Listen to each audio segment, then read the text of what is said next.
Hello everyone, कैसे हैं आप सभी। उम्मीद करता हूं सभी स्वस्थ होंगे, ठीक होंगे, आपकी पढ़ाई भी सुचारू रूप से चल रही है। प्यारे बच्चों, आज के सेशन में हम लोग जो चैप्टर पढ़ने जा रहे हैं उसका नाम है मियां नसीरुद्दीन। अब मियां नसीरुद्दीन चैप्टर के लेखक या लेखिका कौन है, जिसकी तस्वीर आप लोगों को दिखाई दे रही है।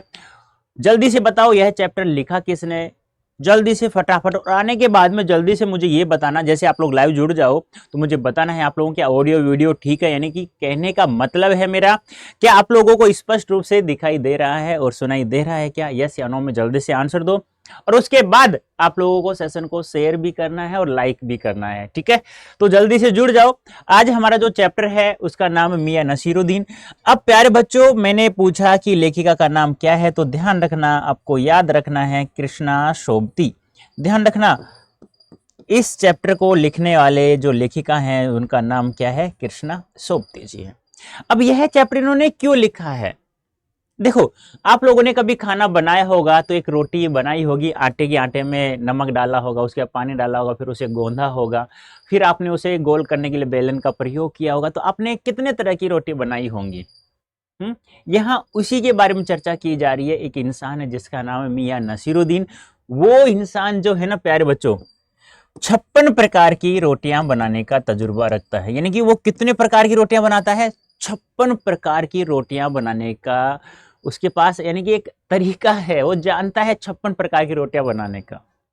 अब आप देख लीजिए क्या है क्या नहीं है। तो सबसे पहले हम लोग इस पाठ का जो ये शब्द चित्र है मियां नसीरुद्दीन, इसका सारांश हम लोग देखते हैं। उसके बाद हम लोग मूल पाठ भी पढ़ेंगे और मैं उसे फिर सारांश में आप लोगों को मुंह जबानी आप लोगों को बताऊंगा, जिससे आप लोगों को वो याद हो जाए। उसके बाद हम लोग एमसीक्यूज और डेस्क्रिप्टिव सवाल हल करेंगे, लेटर राइटिंग वाले, जिससे कि आप लोग उम्मीद करूंगा कि प्रत्येक सवाल आपके एग्जाम में आप लोगों को दिखाई दे। यह जो चैप्टर है, यह जो शब्द चित्र है, जो पाठ है, यह हम अस्मत नामक संग्रह से लिया गया है। एक संग्रह है कृष्णा सोबती जी द्वारा लिखा, जिसमें इस चैप्टर को संग्रहित किया गया है। इसमें खानदानी नानबाई जी हैं, जिसका नाम है खानदानी, यानी कहते हैं ना कि पिता ने जो कार्य किया वही कार्य बेटा करे, फिर उसी का बेटा वही करे, तो खानदानी पैसा हो जाता है। तो इनके पिताजी, फिर उनके पिताजी के पिताजी यानी इनके दादाजी भी वही कार्य करते थे जो ये कार्य करते हैं। के व्यक्तित्व, रुचियों और स्वभाव का शब्द चित्र खींचा, यानी कि इन्होंने कृष्णा सोबती जी ने इसी इंसान के बारे में सब कुछ यहाँ बताया कि ये कैसा इंसान था, क्या क्या कार्य करता था। मियां नसीरुद्दीन अपने मसीहा अंदाज में रोटियां पकाने की कला और उसमें खानदानी महारत को बताते हैं, यानी कि किस प्रकार से वो हमारे खानदानी पिताजी दादाजी किस प्रकार से वो रोटियां पकाते थे, उसकी महारत के बारे में, उनके ऊंचाइयों के बारे में, उनकी कलाओं के बारे में ये बताते हैं। वे ऐसे इंसान हैं, ऐसे इंसान का भी प्रतिनिधित्व करते हैं जो अपने पेशे को कला का दर्जा देते हैं और करके सीखने को असली हुनर मानते हैं। यानी कि अपने पेशे को किसका दर्जा देते हैं, कला का, कि एक आर्ट है मेरी ये जो मैं रोटियां पकाता हूं। और करके सीखना, किसी भी कार्य को यदि आप करके सीखते हैं, ये जिसे कहते हैं लोग प्रयोग करना, प्रयोग करके सीखते हैं, तो उसे ये कहते हैं हुनर। ठीक है। अब देखो यहां पर क्या है, एक शब्द छवि है, यानी कि आप लोगों से कैसे इस चैप्टर से एक गद्यांश दे देगा और उससे संबंधित सवाल पूछेगा, फिर उसमें दे देगा, पूछ लिया जाए नानबाई क्या होता है, नानबाई किसे कहा जाता है, एक सवाल आ सकता है। तो नानबाई क्या होता है, तरह तरह की रोटियां बनाने बेचने का काम करने वाले को नानबाई कहा जाता है। काइयां का अर्थ क्या है, अब काइयां का अर्थ बहुत ही गजब सवाल बन जाता है, यदि पूछ लेता है तो ध्यान रखना, यह सवाल ऐसा है जो आप लोगों के परसेंटेज को हाई करने का, नंबर अच्छे अंक प्राप्त करने का कार्य करेगा। जिसका अर्थ होता है धूर्त या चालाक, पेशानी होता है माथा या मस्तक, अखबारवीन होता है पत्रकार, और खुराफात होता है शराफत। ऐसे ही बहुत सारे ये शब्द हैं जो इस पाठ से संबंधित हैं। मैंने लगभग यहाँ रख दिया है। आप लोगों को पुस्तक की अब आवश्यकता बिल्कुल भी नहीं होगी, लेकिन आप लोगों को इनको पढ़ना होगा। पूछा जा सकता है कि रंगरेज क्या होता है, तो कपड़ा रंगने वाला होता है उसे क्या कहा जाता है, रंगरेज कहा जाता है। वालिद पिताजी को कहा जाता है। इस प्रकार इन सभी को शब्दों को आप लोगों को पढ़ना होगा। ठीक है। हाँ, अब मूल पाठ हम लोग पढ़ते हैं। थोड़ा फास्ट पढ़ूंगा, समझाता भी चलूंगा, यहाँ ज्यादा कुछ नहीं है। लेखिका वो कहते हैं ना कि किसी भी इंसान के बारे में अच्छे से जानने की कोशिश आप लोग करते हैं तो आपको उसके पास जाना ही होगा। जाने से पहले उन सवालों को तैयार करना है कि आप लोग जिसके पास जा रहे हैं उससे कौन कौन से सवाल पूछेंगे आप लोग, एक इंटरव्यू की तरह, साक्षात्कार की तरह यहाँ पे दिया हुआ है। देखो एक बार, साहबो उस दिन अपन मटिया महल की तरफ से न गुजर जाते तो राजनीति, साहित्य और कला के हजारों हजार मसीहों की धूम धड़क में नान भाइयों के मसीहा मियां नसीरुद्दीन कैसे तो पहचानते और कैसे उठाते लुप्त उनके मसीहे अंदाज का। यानी कि एक बार क्या होता है, वो दोस्तों के साथ मटिया महल की तरफ चले जाते हैं और कहते हैं कि ऐसा नहीं होता तो यह बहुत ही अच्छा एक जो इंसान है जिसके बारे में हमने जानने की कोशिश की है, हम लोगों को मैं बता रही हूँ, जिनका नाम मियां नसीरुद्दीन, हम चूक जाते यदि मटिया महल की तरफ नहीं जाते। तो हुआ यह है कि हम एक दोपहरी यानी दोपहर के शाम जामा मस्जिद के आड़े पड़े मटिया महल के गडैया मोहल्ले की ओर निकल गए। ये ध्यान रखना, ये शब्दों को याद रखना है। मटिया महल की तरफ गए, गडिया मोहल्ले की तरफ निकल गए। एक निहायत मामूली अंधेरी सी दुकान पर पटापट आटे का ढेर संता देख ठिठके। यानी कि एक दुकान पर आटा पटापट पटापट गोंदते हैं ना, ऐसे सुनते हुए उनको आवाज सुनाई दी और वो देखने लगे। वहां पे सांचा सेवैयों की तैयारी होगी, पर पूछने पर मालूम हुआ खानदानी नानभाई मियां नसीरुद्दीन की दुकान पर खड़े हैं। फिर पता चला कि ये जहां आटा गूंदा जा रहा है, पटापट जिसकी आवाज आ रही है, वह दुकान किसकी है? मियां नसीरुद्दीन की दुकान है। मियां मशहूर है 56 किस्म की रोटियां बनाने का, ये ध्यान रखना। जो मैं गोला कर रहा हूं, सर्किल बना रहा हूं, वो तो आप लोगों को याद होना चाहिए। तो मियां नसीरुद्दीन मशहूर है किस लिए? 56 प्रकार की रोटियां बनाने के लिए। हमने जो अंदर झांका तो पाया मियां चारपाई पर बैठे बीड़ी का मजा ले रहे थे। यानी वो चारपाई पर बैठे हुए बीड़ी पी रहे थे। मौसमों की मार से पका चेहरा, आंखों से काइयां, भोलापन और पेशानी पर मजे हुए कारीगर के तेवर। यानी कि उसका जो चेहरा किससे मारा हुआ था? मौसमों से मारा हुआ था। कहने का मतलब क्या है? एक तजुर्बा उसके चेहरे पर दिखाई दे रहा था। अब इन शब्दों का अर्थ आप लोगों को पता हो, काइयां क्या होता है, पेशानी क्या होता है, पीछे मैंने इनके बारे में जिक्र किया था बेटा। हमें ग्राहक समझ मियां ने नजर उठाई, फरमाइए। यानी कि मियां नसीरुद्दीन ने हमें क्या समझा? ग्राहक समझा और उन्होंने कहा फरमाइए। झिझक से कहा आपसे कुछ एक सवाल पूछने थे, आपको वक्त हो तो। फिर जैसे ही उन्होंने कहा कि हम ग्राहक नहीं है, हमें आपसे कुछ सवाल पूछने हैं, यदि आप जवाब दे सकते हैं तो। झिझक से कहा आपसे कुछ एक सवाल पूछने थे, आपको कुछ वक्त हो तो। मियां नसीरुद्दीन ने पंच हजारी अंदाज में, ध्यान रखना किस अंदाज में? पंच हजारी अंदाज में सिर हिलाया। निकाल लेंगे वक्त थोड़ा, पर यह तो कहिए आपको पूछना क्या है? इन पंच हजारी एक तरीका होता है, उसमें सिर हिलाया कि आप बताइए आपको पूछना क्या है। ये मियां नसीरुद्दीन जी हैं और ये रोटी पकाने का कार्य कर रहे हैं। ये आटा है और ये आपको दिखाई दे रहे हैं। हमें ग्राहक समझ मियां नजर उठाए, फरमाइए। ये तो आ चुका है, थोड़ा वापस से। हाँ, झिझक से कहा आपसे कुछ पूछना है, मियां नसीरुद्दीन पंच हजारी। हाँ, फिर यहां से ये रिपीट हो गया, कोई दिक्कत नहीं है। फिर घूर कर देखा और जोड़ा, मियां कहीं अखबारनवीस तो नहीं? यानी कि मियां नसीरुद्दीन ने सोचा कहीं ये अखबारनवीस यानी पत्रकार तो नहीं है। यह तो खोजियों की खुराफात है। यानी अखबारनवीस यानी पत्रकारों को वह खोजियों की खुराफात के नाम से जानते हैं। हम तो अखबार बनाने वाले और अखबार पढ़ने वाले दोनों को ही निठल्ला समझते हैं। यानी मियां नसीरुद्दीन अखबार बेचने वाले और बनाने वाले और पढ़ने वाले सभी को वो क्या समझते हैं? कि वो निठल्ले कोई कार्य नहीं करते हैं। ये ध्यान रखना बहुत ज्यादा महत्वपूर्ण है। हाँ, कामकाजी आदमी को इससे क्या काम है, और जो काम करते रहते हैं उन लोगों को इनसे कोई भी काम नहीं है। खैर, आपने यहां तक आने की तकलीफ उठाई है तो पूछिए क्या पूछना चाहते हैं। नहीं, मियां नसीरुद्दीन कहते हैं आप यहां तक आ गए तो पूछिए क्या पूछना चाहते हैं। पूछना यह है ताकि किस्म किस्म की रोटियां या किस्म किस्म यानी अलग अलग प्रकार की रोटियां पकाने का इल्म आपने कहां से हासिल किया, यानी कि आपने सीखा कहां से ये अलग अलग प्रकार की रोटियां बनाने का तरीका। मियां नसीरुद्दीन ने आंखों के कंचे हम पर फेर दिए। कंचे नहीं, अंदर के जो गोलियां दिखाई देती है ना हमें, ये वो ऐसे घुमाते हैं ना, घूमती रहती है ना ब्लैक कलर की। फिर तरेर कर बोले क्या मतलब?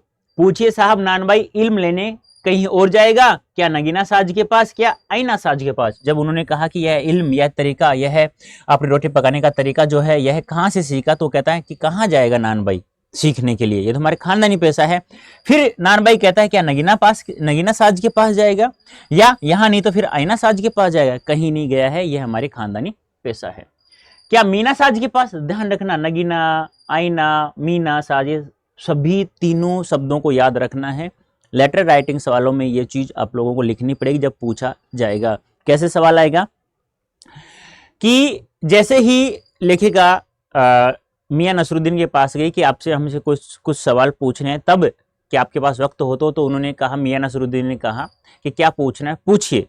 तब लेखिका ने कहा कि आपने ये अलग अलग प्रकार की रोटियां बनाने का तरीका, इल्म है, ये कहाँ से सीखा? तब वो मियां नसरुद्दीन क्या जवाब देते हैं, तब आपको ये ध्यान रखना होगा। या रफूगर या रंगरेज या तेली तंबोली से सीखने जाएगा? क्या फरमा दिया साहब, यह तो हमारा खानदानी पेशा है। हाँ, इल्म की बात पूछे तो कुछ भी सीखा अपने वालिद यानी अपने पिता से सीखा। मतलब यह है कि हम घर से निकले कि कोई पेशा अख्तियार करेंगे, जो बाप दादा का हुनर था वही उनसे पाया, और वालिद मरहूम के उठ जाने पर यानी गुजर जाने पर बैठे उन्हीं के ठिये पर, उन्हीं के रोजगार पर हम बैठ गए। यानी खानदानी पेशा है, पिता दादा जो भी सीखा है वो उन्हीं के कारोबार पर बैठ गया और उन्हीं से सब कुछ मैंने यहाँ सीखा है। आपके वालिद यानी पिता मियां नसीरुद्दीन को आंखें लम्हा भर को किसी भट्टी में गुम हो गई, लगा गहरी सोच में है, फिर सिर हिलाया, क्या आंखों के आगे चेहरा जिंदा हो गया? हाँ, हमारे वालिद साहब मशहूर थे मियां बरकत शाही नान बाई गडैया वाले, यानी ये उनके पिता का नाम बरकत शाही नान बाई गडैया वाले के नाम से क्या थे, वो प्रसिद्ध थे। उनके वालिद यानी हमारे दादाजी साहब थे आला नानबाई मियां कल्लन, उनके दादाजी का नाम क्या था, मियां कल्लन। पिता का नाम बरकत शाही और दादाजी का नाम कल्लन। ये ध्यान रखना है, आपसे पूछा जा सकता है कि उनके वालिद का नाम क्या था, पिताजी का नाम क्या था, और फिर पूछा जा सकता है कल्लन किसका नाम था, दादाजी का, पिताजी का, किसका, दादाजी। ये आपको ध्यान में रखना है बेटा। आपको इन दोनों में से किसी की भी कोई नसीहत याद हो, नसीहत काहे की मियां, काम करने से आता है, नसीहतों से नहीं। हाँ, वजह फरमाया है, पर यह तो बताइए कि जब हमने भट्टी की ओर इशारा किया, इस काम पर लगे, तो वालिद साहब ने सीख के तौर पर कुछ तो कहा होगा। उन्होंने कहा कि आपके पिता से क्या नसीहत मिली आपको ये रोटियां मिलाने का? तो वो कहता है कि कुछ नहीं, वो बनाते गए, मैं देखता गया, मैं सीखता गया। अब फिर भी आपने पूछ लिया तो बता ही देता हूं कुछ तो। नसरुद्दीन साहब ने जल्दी जल्दी 2-4 कस खींचे, यानी बीड़ी के कस खींचे, फिर गला साफ किया और बड़े अंदाज से बोले, अगर आपको कुछ कहलवाना ही है तो बता ही दिए देते हैं। यदि आपको कुछ पूछना ही है कि आपने कैसे सीखा, कहाँ से सीखा, दादाजी ने क्या सिखाया, पिताजी ने क्या सिखाया, तो चलो ठीक है, बता ही देता हूं। आप जाना, जब बच्चा उस्ताद के यहाँ पढ़ने बैठता है तो उस्ताद कहता है कह अलिफ, बच्चा कहता है अलिफ, कह बे, बच्चा कहता है बे, कह जिम, बच्चा कहता है जिम। यानी कि अभी एक उदाहरण देता है मियां नसरुद्दीन कि कहीं बच्चा किसी उस्ताद के पढ़ने जाता है तो जैसा उस्ताद बोलता है वैसा ही बच्चा बोलता है। बात बीच में छोड़ सामने से गुजरते मीर साहिब को आवाज दे डाली, कहो भाई मीर साहिब, सुबह ने आना हुआ पर क्यों? यानी कि कोई इंसान जा रहा था जिसका नाम मीर साहिब था, उनसे यह सवाल करता है। मीर साहब ने सिर हिलाया, मियाँ अभी लौट के आते हैं तो बताएंगे। मीर साहब क्या कहते हैं कि साहब नसरुद्दीन जी, मैं आकर के फिर आपको मैं सब कुछ बताता हूँ कि सुबह में क्यों नहीं आया। आप दूसरी पढ़ाई की बाबत कुछ कह रहे थे ना, इस बार मियां नसरुद्दीन ने यूं सिर हिलाया कि सुकरात हो यहाँ। हाँ, एक दूसरी पढ़ाई भी होती है। हमारे बुजुर्गों से बादशाह सलामत ने यूं कहा, मियां नानबाई कोई नई चीज खिला सकते हो, हुक्म कीजिए जहां पा। यानी कि बादशाह सलामत ने कहा, किससे कहा? मियां नानबाई कि कोई नई चीज खिला सकते हो। बादशाह सलामत ने फरमाया, कोई ऐसी चीज बनाओ जो न आग से पके न पानी से, क्या उनसे बनी ऐसी चीज कोई खिला सकता है? बादशाह सलामत ने ऐसा कहा। क्यों नहीं बनती साहब? बनी, और बादशाह सलामत ने खूब खाई और खूब सराई। लगा हमारा आना कुछ रंग लाया चाहता है, बेसब्री से पूछा, वह पकवान क्या था? कोई खास ही चीज होगी। देखो कितने अच्छे से सवालों का जवाब दे रहा है, लेकिन ये घुमा रहा है, ऐसी कोई चीज नहीं है जो न आग से पके न पानी से पके। मियाँ कुछ देर सोच में खोए रहे, सोचा पकवान पर रोशनी डालने का है कि नसीरुद्दीन साहब बड़ी रुखाई से बोले, यह हम न बतावेंगे, बस आप इतना समझ लीजिए कि एक कहावत है न कि खानदानी नानभाई कुएं में भी रोटी पका सकता है। कहावत जब भी गढ़ी गई हो हमारे बुजुर्गों के कर्तव्य पर ही पूरी उतरती है। यानी कि यह एक कहावत है, ऐसी कोई चीज नहीं है। लेकिन जब लोग कहते हैं कि खानदानी नानभाई जो होते हैं कुएं में भी रोटी पका सकता है, एक कहावत बन गई। जिस प्रकार से हम रोटियां कुएं में नहीं पकाते, भट्टी में पकाते हैं, चूल्हे पे पकाते हैं, लेकिन एक कहावत बन गई तो ये सारी की सारी कहावतें हमारे वालिद या दादाजी पर उतरती हैं। मजा लेने के लिए टोका कहावत यह सच्ची भी है कि उन्होंने पूछ लिया कि यह कहावत जो तुम बता रहे हो क्या सच्ची भी है। मियाँ ने तर्रा और क्या झूठी, आप ही बताइए रोटी पकाने में झूठ का क्या काम। झूठ से रोटी पकेगी क्या? पकती देखी है कभी रोटी जना पकती है आंच से, समझे सिर हिलाना पड़ा। ठीक फरमाते हैं। उन्होंने कहा कि ये कहावत ये क्या सच्ची है झूठी है? उन्होंने कहा कि झूठ से क्या रोटी पकती है, रोटी पकती आंच से, ऐसी कोई झूठ नहीं है, सब क्या है सच्ची बातें हैं। वक्त से वक्त को किसी ने मिलाया है आज तक, खैर पूछिए किसका नाम जानना चाहते हैं। दिल्ली के बादशाह का हो ना, उनका नाम कौन नहीं जानता, जहां अपना बादशाह सलामत ही है ना। कौन से? बहादुर शाह जफर। मियाँ ने खोज कर कहा, फिर अलट पलट के वही बात, लिख लीजिए बस यही नाम। आपको कौन बादशाह के नाम चिट्ठी रुकवा भेजना है कि डाक खाने वाले के लिए सही नाम पता ही जरूरी है। ठीक है, आप जो भी नाम जानना चाहते, दिल्ली का बादशाह बहादुर शाह जफर है तो ठीक, आप नाम लिख लीजिए कि आप लोग वहाँ चिट्ठी थोड़ी ना भेजेंगे। यानी इस प्रकार से अच्छा सा आंसर उनको दे रहा है। इतना ही कहा कि ये कारीगर लोग आपकी शागिर्दी करते हैं। खाली शागिर्दी ही नहीं साहिब, गिन के मजूरी देता हूँ। 2 रुपये मन आटे की मजूरी, 4 रुपये मन मैदे की मजूरी। ये ध्यान आपको रखना है, बहुत अच्छा सवाल है। यानी उनके आसपास जो काम कर रहे थे शागिर्द, उनसे पूछा ये आपकी शागिर्दी करते हैं? वो कहते हैं शागिर्दी ही नहीं करते, महीने आटे की, जब 1 मन की आटे की रोटी पकाई जाती है तो उसको 2 रुपये देता हूँ, और मैदे की 1 मन की आटे की पकाई जाती है, रोटियां पकाई जाती हैं तो महीने 4 रुपये देता हूँ। ज्यादातर भट्टी पर कौन सी रोटियां पका करती हैं? मियाँ का अब तक इस मजमून में कोई दिलचस्पी बाकी न रही थी, फिर भी हमसे छुटकारा पाने का बोले। बाकर खाने, शोरमाल, ताफ्तान, बेसनी, खमीरी, रुमाली, गाव दीदा, गाजेबान, तुनकी, ये सब रोटियों के नाम ध्यान रखना, याद रख लेना थोड़ा सा। फिर तंवर चढ़ाकर हमें घूर कर कहा, तुनकी पापड़ से ज्यादा महीन होती। ये ध्यान रखना, तुनकी जो रोटी होती है वो पापड़ से ज्यादा महीन होती है। महीन यानी पतली, महीन हाँ किसी दिन खिलाएंगे आपको, कि आज नहीं खिलाएंगे, किसी दिन खिलाएंगे। एक लंबी सांस भरी और किसी गुमशुदा याद को ताजा करने को कहा। उतर गए वे जमाने और गए वे कदरदान जो पकाने खाने की कदर करना जानते थे। मियाँ अब क्या रखा है, निकाली तंदूर से निगली और हजम।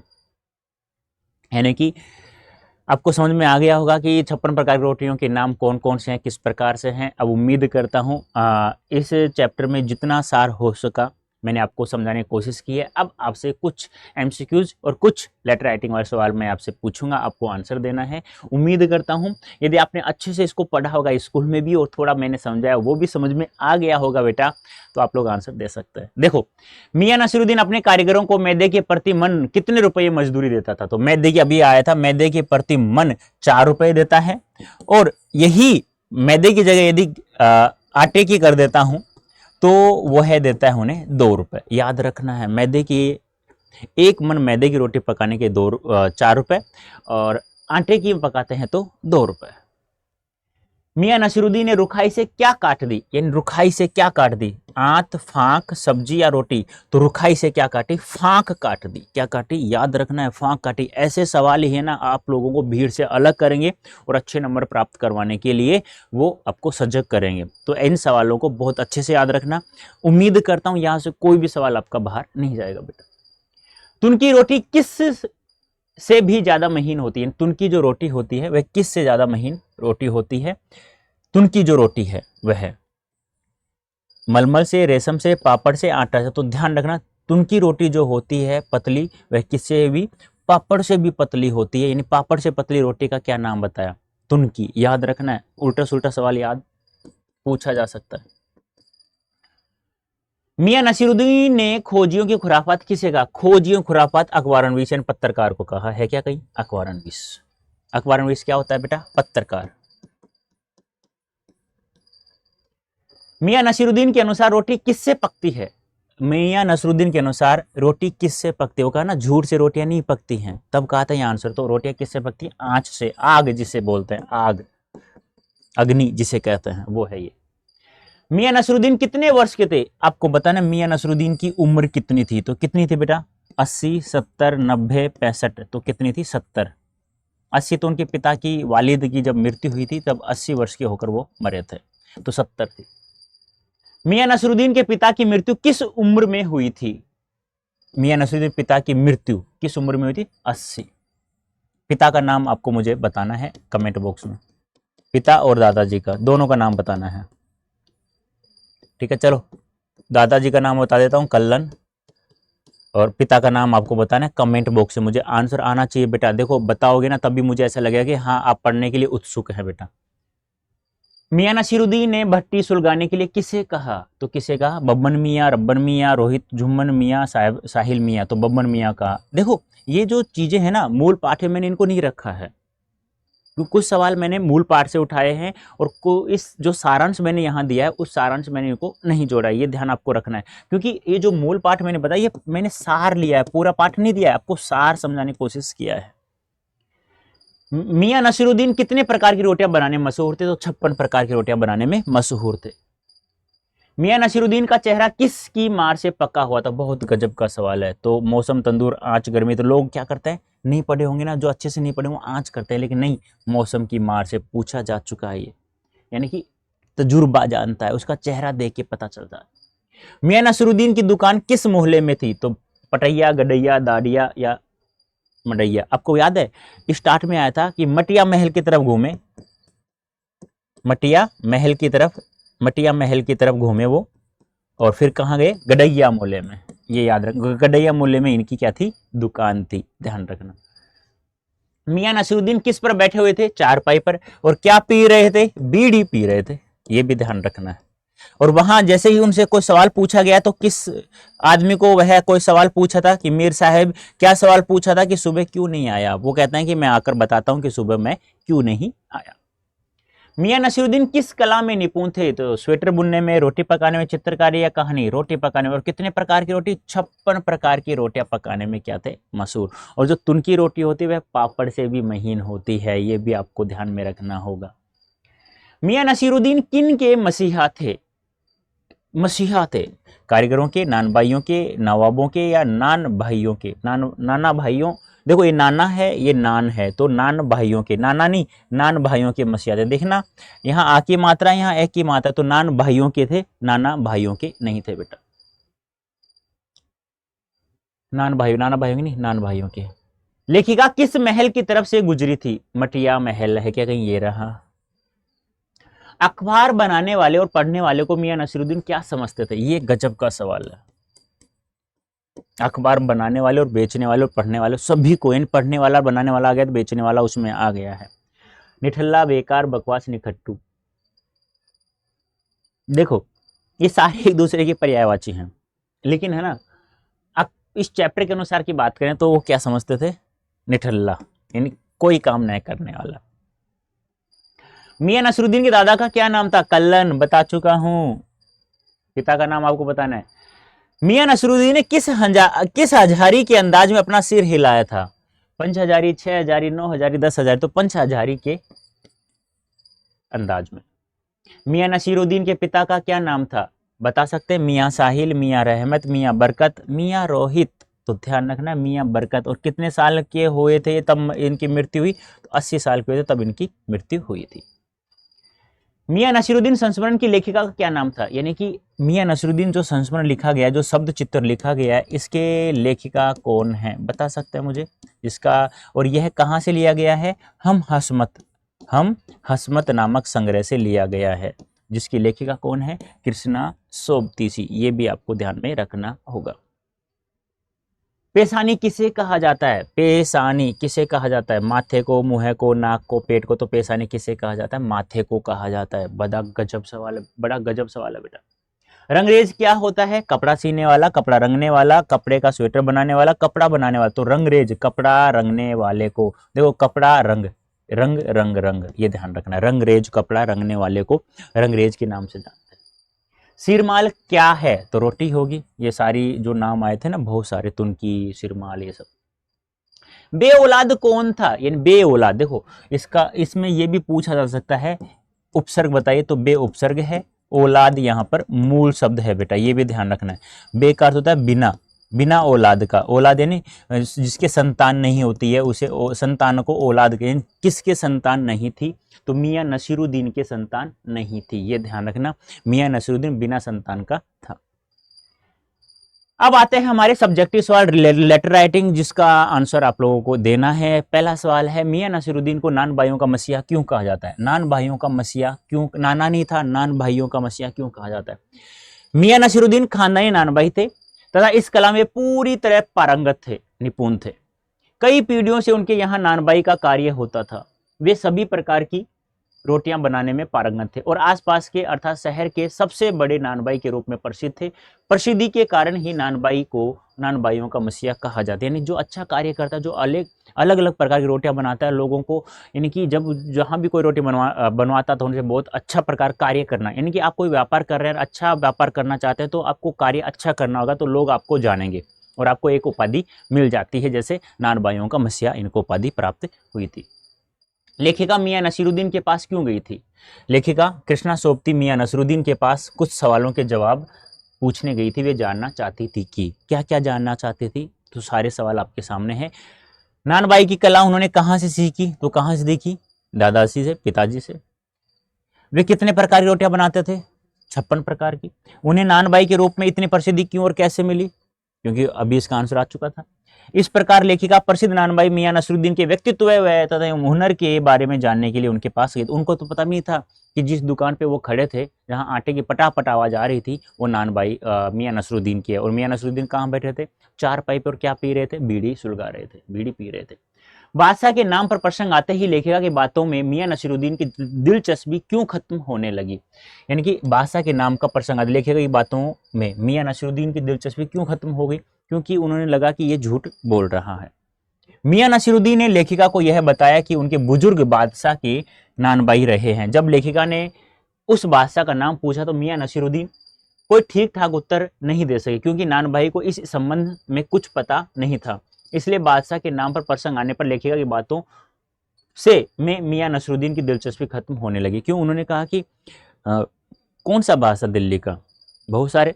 तो उनका बहादुर शाह जफर। वो कहता है ठीक है, मान लो कि आप लोग उसका चिट्ठी थोड़ी भेजोगे। इस प्रकार से कृष्णा सोबती यानी लेखिका के सवालों के जवाब देने में उन्होंने कम दिलचस्पी दिखाई थी। इस सवाल के बाद मियाँ नसीरुद्दीन के चेहरे पर किसी दबे हुए अंदर के आसार देखकर मजमून न छेड़ने का फैसला किया। इस कथन से पहले और बाद के प्रसंग का उल्लेख करते हुए इसे स्पष्ट करना, यानी कि चेहरे पर किसी दबे हुए अंदर के आसार देखकर मजमून न छोड़ने का फैसला किया। इसका आंसर देखिए। लेखिका ने जब बब्बर मियाँ के बारे में पूछा ये कौन है, तो मियाँ नसीरुद्दीन ने रुखाई से कहा अपने कारीगर हैं। और कौन होंगे?